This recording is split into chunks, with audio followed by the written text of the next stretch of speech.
अन्यन्तमा प्रविशन्ति ये सम्भूति मुपासते ततो भूय इव ते तमोय उसंभूत्या। अर्थात जो लोग ईश्वर के स्थान पर जड़ प्रकृति या उससे बने मूर्तियों की पूजा उपासना करते हैं वे घोर अंधकार दुख को प्राप्त होते हैं। वेद मंत्रों के प्रमाण के बाद अन्य किसी प्रमाण की आवश्यकता नहीं है, क्योंकि वेद ईश्वर की वाणी है। ईश्वर है या नहीं, ईश्वर है तो कैसा और कहाँ है।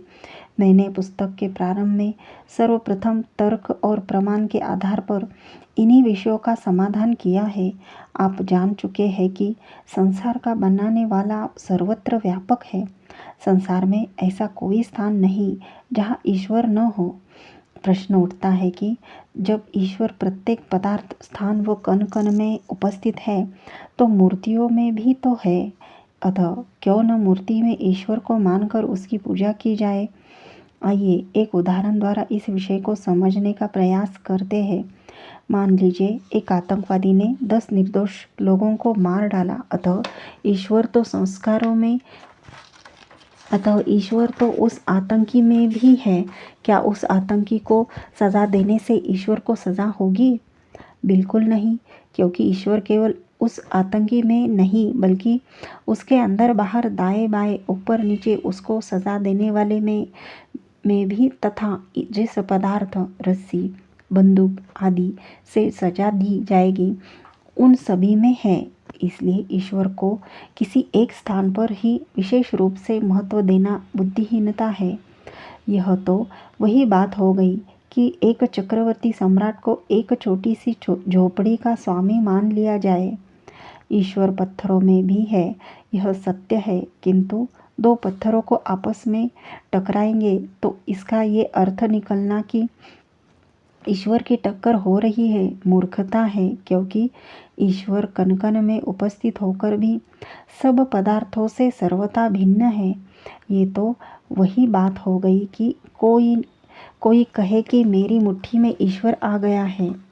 कुछ लोग कह देते हैं कि ईश्वर सर्वव्यापक होने से उसको किसी एक वस्तु आदि में मानकर ही उसकी पूजा की जा सकती है। यदि ऐसा है तो पत्थर, लोहा, लकड़ी, शीशा, मिट्टी आदि से मनुष्य, पशुओं आदि की आकृति, शक्ल जैसी ही मूर्तियाँ क्यों बनाई जाती है? हमने एक ही ईश्वर के अलग अलग नामों के अनुसार अलग अलग मूर्तियाँ बनाई हैं। इस विषय को 33 करोड़ देवी देवताओं वाले विषय में समझ लेना। कुछ लोग कहते हैं कि ईश्वर की मूर्ति बनाने के बाद वह उस मूर्ति में विशेष रूप से आ जाता, स्थापित होता है। यह बात भी सत्य नहीं है। जैसे कोई कहे कि राम विवाह में आया, इसका अर्थ है कि राम पहले वहाँ नहीं था, इसीलिए कहीं से आया है। यदि हम कहे कि ईश्वर मूर्ति में आया तो वह ईश्वर नहीं हो सकता, क्योंकि ईश्वर तो पहले से ही सब पत्थरों, पहाड़ों, नदियों आदि सब में उपस्थित है, तो कहाँ से वो आएगा? इस बात को ईश्वर विषय में अच्छे से समझाया जा चुका है। कुछ लोग कहते हैं कि भावना में भगवान है, मानो तो ईश्वर, ना मानो तो पत्थर है। इसको बड़े ही सुंदर प्रकार से महर्षि दयानंद सरस्वती जी ने समझाया है। वे लिखते हैं कि यदि मिट्टी में चीनी की भावना कर ली जाए तो क्या वह चीनी हो जाएगी? सज्जनों, ईश्वर की ऐसी गलत व्याख्याओं और मान्यताओं के कारण संसार की अपार हानि हो चुकी है। यह बात अक्षरशः सत्य है कि कण कण में ईश्वर है, किंतु यह बात पूर्णतः असत्य है कि कण कण ही ईश्वर है। आज संसार अनाथ की भांति भटक रहा है, जिसको आपने पैदा करने वाले पिता का कुछ पता नहीं है और उसके स्थान पर किसी और को ही पिता मान बैठा है। झांसी जनपद के ककवारा गांव के पास एक कुतिया महारानी का मंदिर है, जहां आसपास के गांव के लोगों में मन्नत मांगने और उसकी पूजा करने की परंपरा बना दी गई है।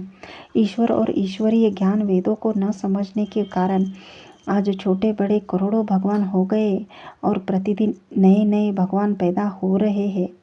इसी पाखंड के कारण लोग वेद की कर्म फल व्यवस्था को भूल चुके हैं। पुरुषार्थ और पूर्वार्थ का ज्ञान मनुष्य को रहा ही नहीं, अपितु ढोंग, पाखंड, आलस्य, प्रमाद और चमत्कार ही मनुष्य का सहारा बन गए हैं। एक बच्चे को एक मीठा पदार्थ खाने को दे और एक कड़वा पदार्थ देवे, बच्चा सदैव मीठे पदार्थ को ही खाएगा। इससे यह शिक्षा मिलती है कि मनुष्य स्वाभाविक रूप से सुखप्रद सरल मार्ग को ही चुनता है। आज मनुष्य ने सरल मार्ग अर्थात अधर्म को धर्म मान लिया है। यह अब उनके संस्कारों में इतना भीतर तक पहुंच गया है कि इसको निकालना अत्यंत कठिन है। प्रश्न उठता है कि फिर ईश्वर को प्राप्त कैसे करें। इसकी विशेष व्याख्या तो मुक्ति विषय में की गई है। सज्जनों, ईश्वर सर्वज्ञ अर्थात महाबुद्धि वाला और सब कुछ जानने वाला है, किंतु मनुष्य अल्पज्ञ अर्थात साधारण बुद्धि वाला और अल्प ज्ञान वाला है।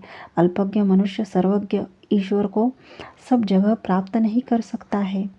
ईश्वर को हम वही प्राप्त कर सकते हैं जहाँ ईश्वर हमारे अर्थात आत्मा के अंदर स्थित है। ध्यान समाधि की अवस्था में आत्मा के द्वारा ही ईश्वर को पाया जा सकता है, क्योंकि ईश्वर आत्मा में ही हमारे सबसे अधिक निकट है। अतः दूर दूर स्थान पर ईश्वर के लिए भटकना वेद विरुद्ध तथा बुद्धि के विरुद्ध है। जिस प्रकार भूख लगने पर भोजन सामने होते हुए भी हजारों मील भोजन के लिए भटकना बुद्धिमत्ता नहीं, उसी प्रकार आत्मा के निकट ईश्वर तत्व को प्राप्त करने के लिए स्थान पर बाहर पदार्थों में ईश्वर को खोजना भी बुद्धिमत्ता नहीं है। अतः ईश्वर की प्राप्ति हेतु प्रतिदिन 2 समय ध्यान लगाए। यदि कोई गाड़ी वाला हमें कुछ दूरी तक बिना मूल्य लिए बिठा लेता है तो भी हम उसका धन्यवाद करते हैं। ईश्वर ने हमें सब कुछ दिया है और हमसे बदले में कुछ नहीं लिया है। अतः प्रतिदिन 2 समय ईश्वर का धन्यवाद अर्थात उसके नाम का ओम जप अवश्य करें। इससे भी हमारा ही लाभ होगा तथा आत्मिक शांति प्राप्त होकर दुखों से छुटकारा मिलेगा। ओम की कृपा सदैव आप पर बनी रहेगी। इसी प्रकार से ईश्वर की पूजा करनी चाहिए। कुछ लोग कहते हैं कि मूर्ति पूजा अर्थात जड़ वस्तुओं की ईश्वर मानकर पूजना बहुत प्राचीन है। रामायण में भी श्री राम ने शिवलिंग की पूजा अर्चना की थी। यह बात सत्य नहीं है क्योंकि श्री राम 2 समय संध्या काल में ईश्वर के अनेकों नामों में से शिव भी एक नाम है अर्थात कल्याण करने वाला उपासना करते थे। बाद के समय में जब मूर्ति पूजा प्रचलित और प्रतिष्ठित हो गई तब सृष्टि बनाने वाले शिव को एक विशेष आकृति के साथ जोड़ दिया गया और रामायण आदि अनेक ग्रंथों में आए हुए ईश्वर के विभिन्न नामों के साथ अलग अलग आकृतियां जोड़ दी गई और प्रचारित कर दी गई। जानता हूँ कुछ लोग इस बात को